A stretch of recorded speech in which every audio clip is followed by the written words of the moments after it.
tant que ñi ngi dund sur terre dañ koy jëfe muy wàllu biodiversité dañuy continuer waat waxtaan bi rek mais dañuy gën a féetewoo tey ci wàllu joor gi démb ci wàllu AMP yi li ci wàllu géej gi la tey moom dañuy gën a féetewoo ci joor gi ñu présenter leen direction des parcs nationaux bi ko état confié pour mu gérer biodiversité ci parc yi ak ci réserve yi biodiversité Sénégal dafa yaatu donc munoo ne fii kenn du fi laal kenn du fi def dara donc ci côté boobu ñu tëral ay parc ak ay réserve parc ak réserve dinañ ci dem ba mu gën a xóot ñu comprendre que ñu ñëpp dama bëggoon rek aussi delluwaat ci affaire biodiversité maa ngi wax léegi ne boo xoolee li ñu dajale fii biodiversité la table bi macha allah mi ngi yàññi ba jee démb rek suñu collègue jànq mi ngi wax ne jën amatul ci géej gi jën amatul lu tax parce que menaces yi dafa bari changement climatique yaa ngi fi napp gi toppatoo wuñ ko na mu waree loolu yëpp bokk na ci li war a tax tey jii ñun ñëpp ñu war ci taxaw ak melokaan bu ne déjà lii ñuy def nii rek sensibilisation la ñun ñëpp ñu xamee ko noonu xam nañ ko sax mais dañuy dolliwaat rek yokk xam-xam gi ba nga xam ne niveau bi dafay tolloo donc biodiversité bu ngeen ko bëggee tekki ci wolof mooy maanaam lépp li nga xam ne mooy espèce vivante sur terre mooy lépp luy dund ci joor gi ak ci géej gi biodiversité yemul ci géej gi kese ci joor gi tamit biodiversité baa ngi foofu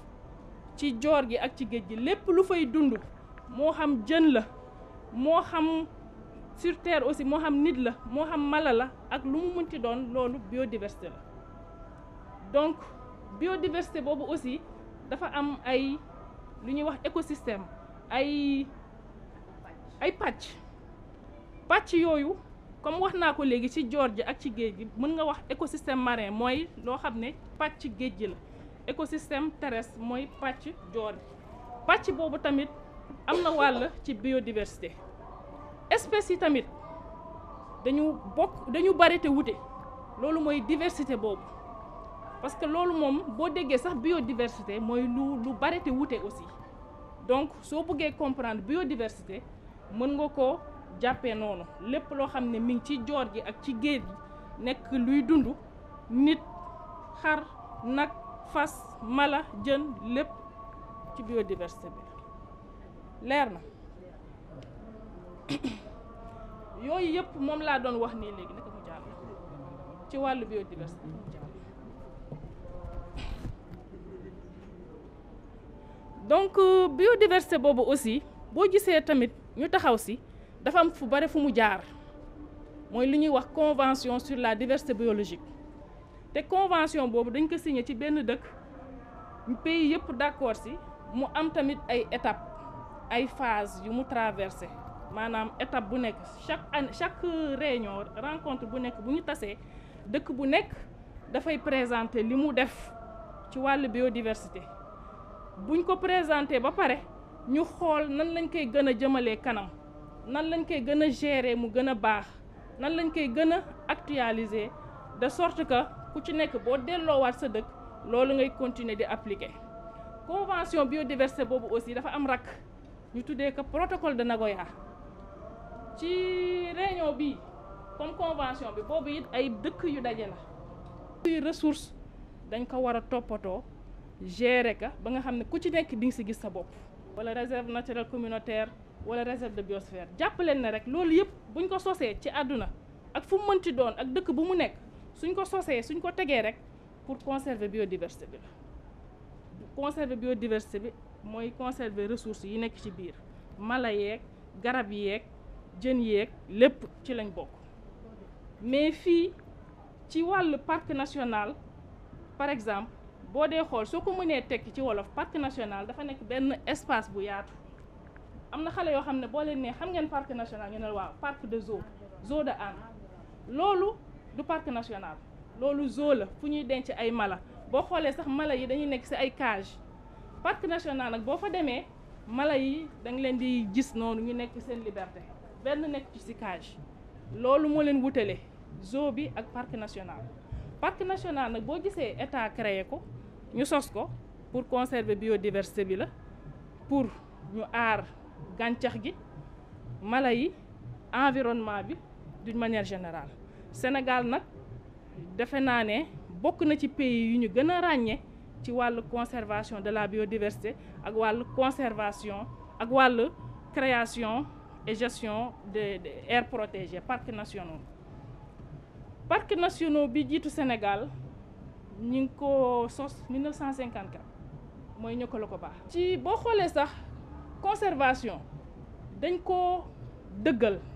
dañ ko fullaal, mais suñu maam yi sax dañu daan conserver ndax Sénégal bari na dëkk yoo xam ne dañuy tere ñu fay rey yenn mala. Lu mel na Kaolack dañuy tere ku fa rey bar mboose. Am na yenn dëkk yoo xam ne yenn picc yi aussi kenn du ko napp, kenn du ko rey. Donc loolu aussi conservation la. Donc conservation ñun yàgg nañ ko dund, mais boo gisee ren nii mu am léegi nii mu am ampleur ñu gën ko fullaal, c'est parce que dañu xam ne am na njëriñ ba pare ñi ngi gis ne ñu ngi koy commencer ñàkk. Ressources yi ñu ngi koy ñàkk, ressources yi animaux yi ñu ngi dee, biodiversité bi mi ngi menacé. Loolu moo tax ñu gën ko fullaal léegi ak ay protocole ak dëkk yu mag yi, ay convention ak ay réunion internationale. ku fa napp parce que Île de la Madeleine parc national la dañuy tere daal ku fa dugg sans autorisation. Dugg bi nag rek yemul foofu, dañuy tere tamit ku fa jël sax benn xobu garab wala benn mat wala benn garab wala benn mala di ko ak loo ko mënti def dañ koy tere daal. Donc parc national loolu lay tekki. Réserve tamit am na, parc nationaux mi ngi koy gérer, dinañ ci demaat ci kanam. di ci lim yu bare bare. Benn bi mooy jot nañu taxawal benn réseau bi mooy réseau aires protégées, ñu ko tuddee réseau des aires protégées. Réseau des aires protégées ay parc la ak ay réserve yoo xam ne mi ngi ci Sénégal jaay bi yëpp, mooy carte bale maanaam fépp fu ngeen gis flèche rek parc la wala réserve, te loolu direction parcs nationaux moo koy gérer, mooy carte bale maanaam. Ci ndam yi nag direction parcs nationaux aussi am na ay initiative yu bare. Ci initiative yooyu am na benn boo xam ne dafa am solo trop, mais mënuñu fa adapté ba pare am na ci yenn yoo xam ne sax amatu fa ndax menace bi ma doon wax sànq. Donc réserve bu Gëmbal ak réserve bu Ferlo Nord moo nekk fële ci Ranérou dafa am rôle bu am solo bu muy jouer ci wàllu conservation biodiversité. Dañuy uti yenn espèces yi nga xam ne foofu lañ nekkoon ñu dugal leen Gëmbal, yar leen foofu ba ñu màgg, après ñu yóbbuwaat leen réserve Ferlo Nord ci beneen réserve, ndax zone yooyu la ñu mën a dund te du ñu am problème, dinañ dund bu sell macha allah ba nga xam ne du ñu am benn jafe-jafe. Loolu aussi nekk na benn stratégie boo xam ne dafa réussir lool macha allah. Mooy ñaari image yi ngeen di gis ni yi mooy espèces yi Gëmbal lañ leen di indi, après ñu transféré leen Ferlo. Te ci wàllu boobu coopération espagnole mi ngi jàppale direction parcs nationaux ak waa Israël ñoo ñu indil espèces yi, espagnol yi ñoo ñu indil lii ñu tuddee ko gazelle d'Orcas, Israël indil ñu lii ñu tuddee ko oryx. Mbonaat yi moom ñu ngi foofu d'habitude, mais dafa nekk tamit espèce boo xam ne dañ ko menacé. Boo gisee sax ma ne espèce dañ ko menacé xam ngeen sax lu tax, ndax bépp mala boo gis am na njëriñ, soit dañ koy lekk wala ñu koy fajoo. Même bu dul lekk beeg fajoo bi aussi am na rôle bu am importance bu muy jouer ci milieu boobu mu nekk, ci wàllu écologie bi foofu ci milieu boobu mu nekk. Donc lii bokk na ci ndam yi nga xam ne direction parcs nationaux am na ko. Ci wàll boobu aussi direction parcs nationaux aussi tënk na ay documents, maanaam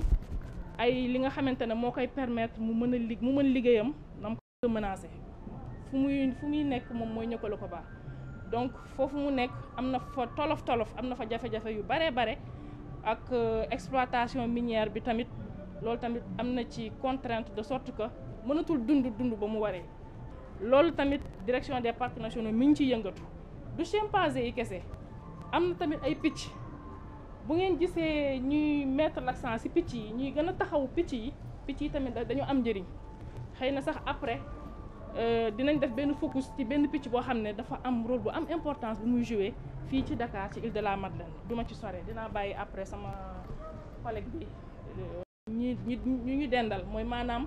ñi nekk ci périphérie bi ci wetu parc bi wala ci wetu réserve bi.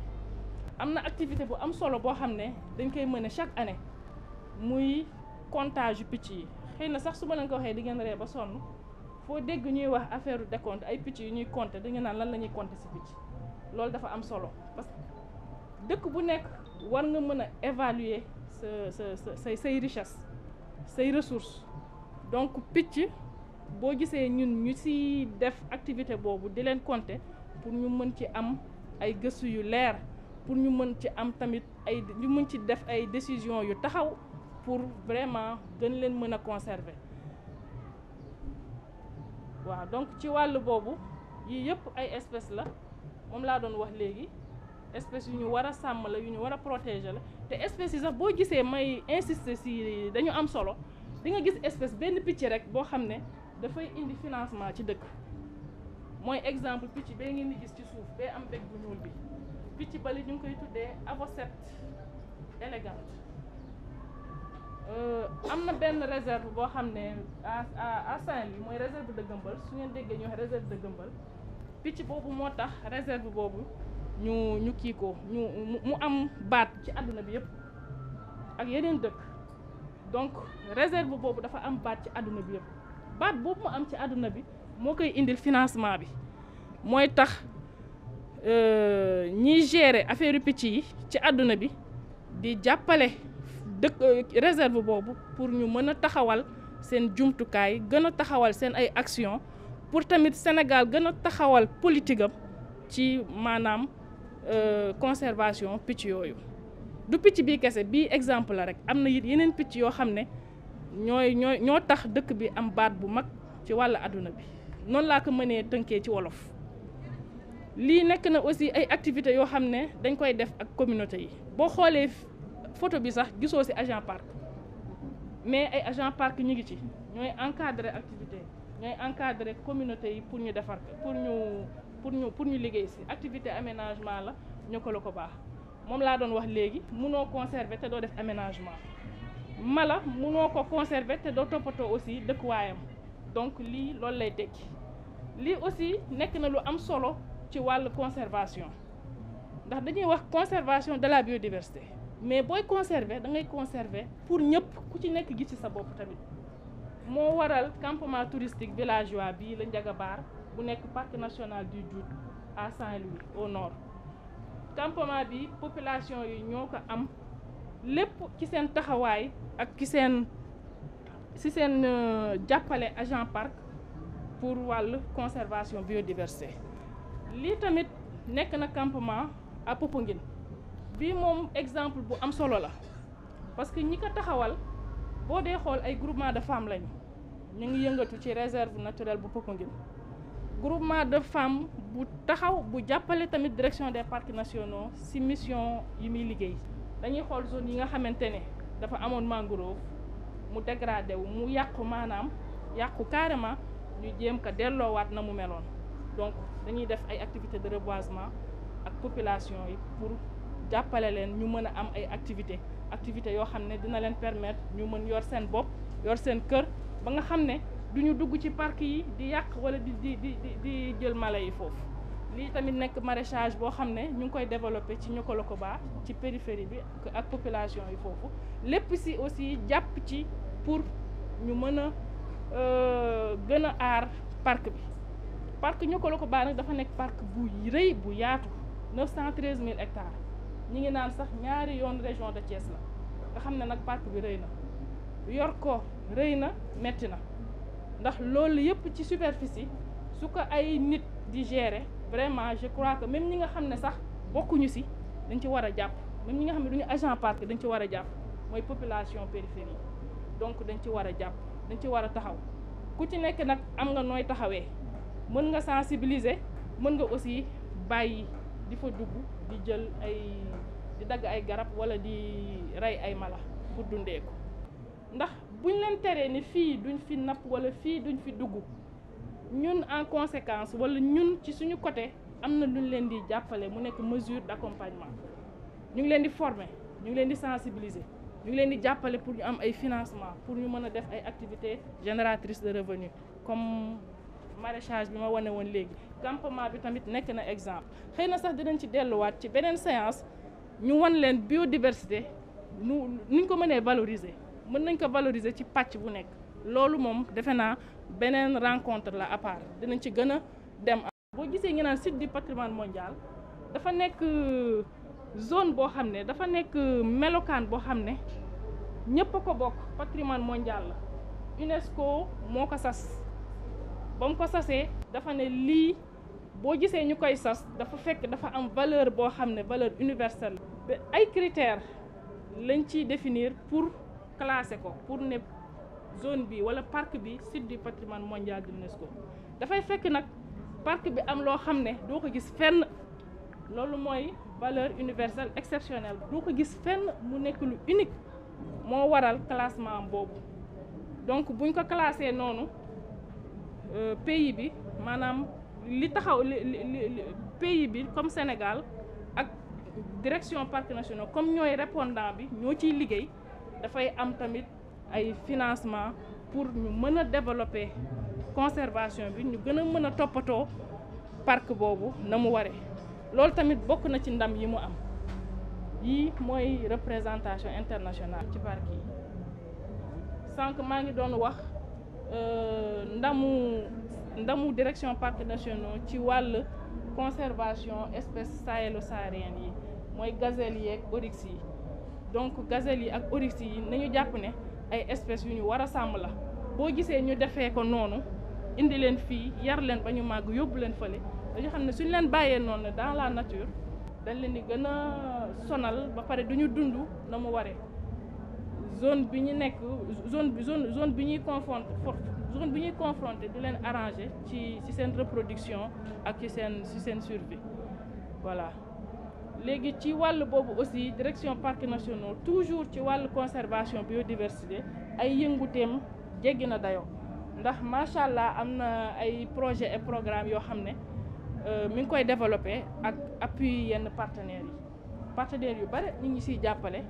boo xoolee léegi am na benn projet bu commencé fan yee passé mooy projet PEFNAC projet bi dafa ñëw rek pour taxawal